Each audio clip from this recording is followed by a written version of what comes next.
guys have lost this year, including the Tennessee game when you're playing, but Deshaun's averaged like 25 yards receiving. And the 10 games you've won, he's averaging 100 yards receiving. And just, I know you're going to run the offense and you're going to just take what the defense gives you, what the game plan calls for. But I mean, isn't it kind of imperative that he does get his hands on the ball and makes those big plays? Yeah, obviously when he puts his hands, when he's involved in the game, our chances go up of us scoring more points, moving the ball down the field. So you got to get the ball into his hands. If defense do a good job of taking him away, then we got to find other ways to get it done. How do you balance that? I mean, how tough is it to balance? You don't want to force it to him, but you want it his hands. It's tough. One thing you can't do in this league is force the ball to anybody.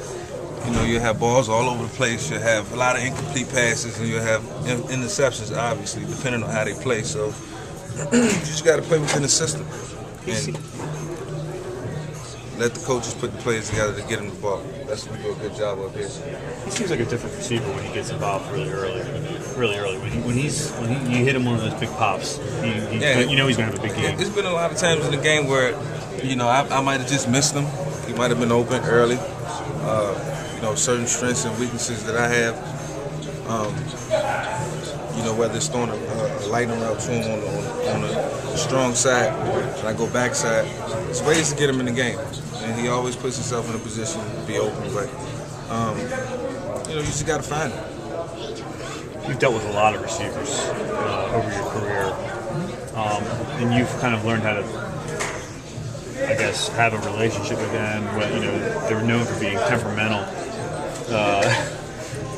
Is that something you just kind of take on a case-by-case basis with receivers, or do you treat them all the same? You got to treat them all the same.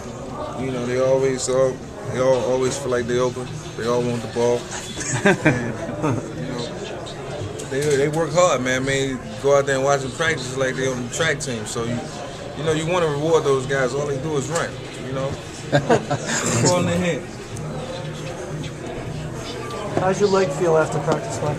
Feel good. Feel real good. I went out, play, practice well, threw the ball effectively, felt 100%.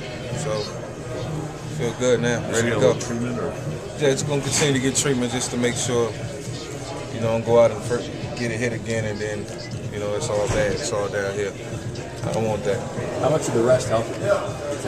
It was a big help. I was able to get treatment, and, you know, not have to pound on it, not have to run on it, and you know, it was a big help. Those extra days really paid dividends. Mike, you seemed like for most of the season you were able to just take any hits that were coming, stand in the pocket, throw it, not even think about it. But after you hurt the leg in Minnesota, was that the first time all season where you're kind of thinking about it for the first time? I mean, because, you know, it happened on the first play of the game, so it's like, you know, your mind telling you go, you know, you're also saying to yourself, I got to face this defense on one leg, and you're trying to figure it all out, and it was tough, you know. I mean, but I don't want to make any excuses. I don't want to take anything away from Minnesota and their win, and they did what they had to do to win. But obviously, I wish I could have played and been healthy the entire game, but it wasn't the case, and I tried to go out and get it done on one leg, and I just couldn't.